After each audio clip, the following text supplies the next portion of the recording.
So next up, third, is Olivia Cook, and she is from Westonbirt School.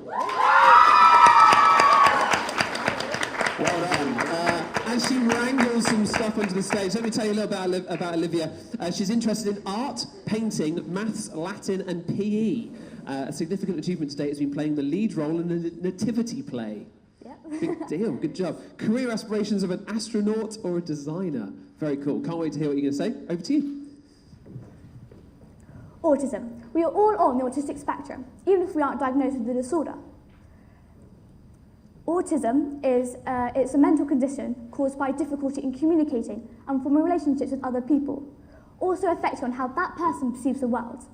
Now, talking back about the spectrum, it's hard to believe that we are all on it, even if we aren't diagnosed with the disorder. So take this spectrum as the spectrum. The further you go in, the more severe your autism is, and past this mark, you would be diagnosed with ASD, Autistic Spectrum Disorder. Now, each person with autism has different strengths and weaknesses which make them autistic. This is shown by splitting the diagram up into 4 main parts. The first one being intelligence. Now, most autistic people are very up and down in things they are good and bad at, usually thriving in maths and patterns such as spotting errors in a code, but then usually struggling in more creative things such as English or drama. Now, next we have social skills. Most autistic people struggle socially. It's simple things like small talk. This is caused by over-adrenaline in the amygdala part of the brain. This makes them very, this can go 3 ways. 1, they either want to flee and run away and avoid the situation, or 2, it makes them stand still and become really jerky. Or 3, it makes them turn them into performance mode, where for a short amount of time, they are really outgoing and enthusiastic, but before they have to stand back and recharge because it gets a bit too much for them. Next, we have sensory needs. Sensory needs can be split into 2 main parts, as you have the seeker and you have the avoider. Now, the avoider is someone who finds it hard to process the 5 senses. This causes them to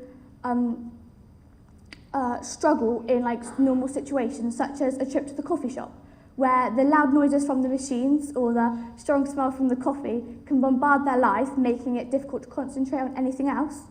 And then the seeker is someone who is undersensitive to the 5 senses, making them have to go out and seek more. As a child, it can be simply turning up the television, but as they get older, it can be more stronger things like standing right at the front of a concert, and that can be quite dangerous. And that would be an example of being unsensitive to sound, as they need to have more of it. And then lastly, we have speech. Now, some autistic children don't find the need to speak at all, and this can lately delay their development in speech, not only verbally, but also non-verbally, such as things like eye contact, body language, and hand gestures, making them frustrated as they can't express themselves. Also, they find it hard to read other people's body language and eye contact. And that is how we are all on the autistic spectrum somewhere. Thank you for listening. Nice one, Olivia.